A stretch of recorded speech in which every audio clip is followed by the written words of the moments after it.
Halo teman-teman, selamat datang kembali di channel Narasi yang siap menemani perjalanan akademismu. Di video kali ini, kita akan membahas salah satu aspek paling penting dalam sebuah penelitian, yaitu komponen-komponen dalam metode penelitian.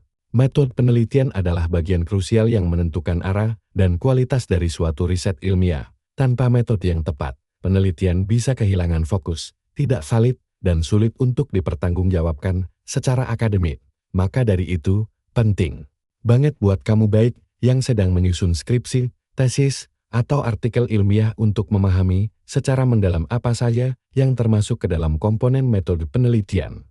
Yuk, kita mulai dari yang pertama. Komponen pertama adalah pendekatan penelitian. Pendekatan ini ibarat kacamata yang digunakan peneliti dalam melihat dan menganalisis suatu fenomena. Ada 3 pendekatan utama yang biasa digunakan. Pertama, pendekatan kuantitatif yang fokus pada pengukuran dan pengujian hubungan antar variabel menggunakan data berbentuk angka. Kedua, pendekatan kualitatif yang bertujuan memahami makna, pengalaman, dan realitas sosial secara mendalam.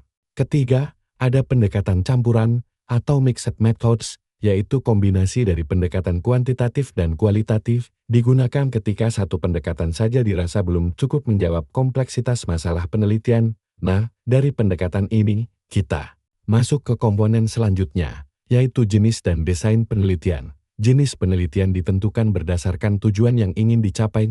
Misalnya, ada penelitian deskriptif untuk menggambarkan fenomena apa adanya. Lalu penelitian eksperimen digunakan untuk mengetahui pengaruh suatu perlakuan terhadap variabel lain. Misalnya pengaruh metode pembelajaran tertentu terhadap hasil belajar siswa. Ada juga penelitian korelasional yang bertujuan mengukur hubungan antara 2 variabel, dan penelitian studi kasus yang meneliti satu objek secara mendalam dan menyeluruh dalam waktu tertentu. Desain ini penting karena akan menentukan arah dan strategi penelitian dari awal sampai akhir. Komponen berikutnya adalah populasi dan sampel. Populasi adalah seluruh kelompok yang menjadi sasaran penelitian, sedangkan sampel adalah bagian dari populasi yang diambil untuk dianalisis.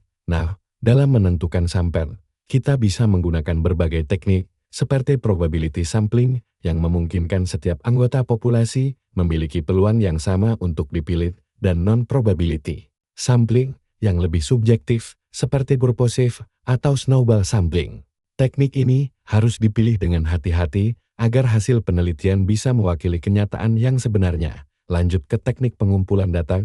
Ini adalah cara peneliti mendapatkan data yang dibutuhkan untuk penelitian kuantitatif. Tekniknya bisa berupa kuesioner, angket, atau tes, sedangkan untuk kualitatif, pengumpulan data bisa melalui wawancara mendalam, observasi lapangan, atau dokumentasi. Dalam praktiknya, peneliti juga bisa menggabungkan beberapa teknik sekaligus, atau yang disebut triangulasi, untuk mendapatkan data yang lebih kaya dan akurat. Selanjutnya adalah instrumen penelitian. Instrumen merupakan alat bantu untuk mengumpulkan data, misalnya kuesioner, pedoman wawancara, atau lembar observasi. Instrumen ini harus diuji validitas dan reliabilitasnya. Validitas menunjukkan apakah instrumen benar-benar mengukur apa yang seharusnya diukur. Sedangkan reliabilitas menunjukkan sejauh mana instrumen tersebut konsisten menghasilkan data yang sama dalam kondisi yang serupa.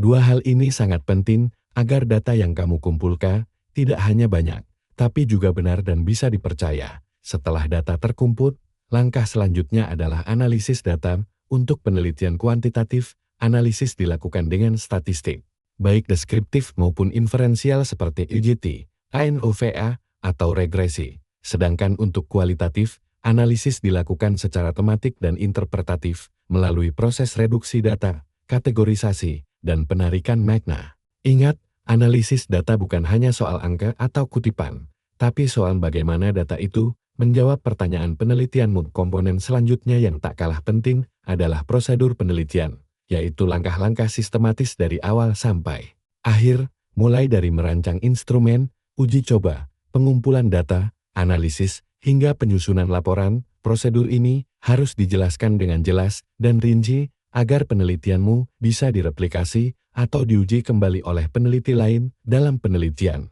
terutama yang bersifat kualitatif. Kamu juga harus memperhatikan keabsahan data. Ada 4 indikator utama. Kredibilitas. yaitu kepercayaan terhadap data yang dikumpulkan, transferabilitas, yaitu sejauh mana hasil bisa diterapkan pada konteks lain, dependabilitas, atau kestabilan data dari waktu ke waktu, dan konfirmabilitas, yaitu objektivitas data dari pengaruh pribadi peneliti. Ini penting agar hasil penelitianmu tidak bias atau asal-asalan. Terakhir, jangan lupa aspek etika penelitian. Sebagai peneliti, kamu wajib menjaga hak dan martabat partisipan, mulai dari meminta persetujuan mereka, menjaga kerahasiaan data pribadi, hingga menyampaikan hasil secara jujur dan transparan. Penelitian yang baik bukan hanya benar secara metode, tapi juga etis dalam pelaksanaannya. Nah, itu dia pembahasan lengkap tentang komponen-komponen dalam metode penelitian.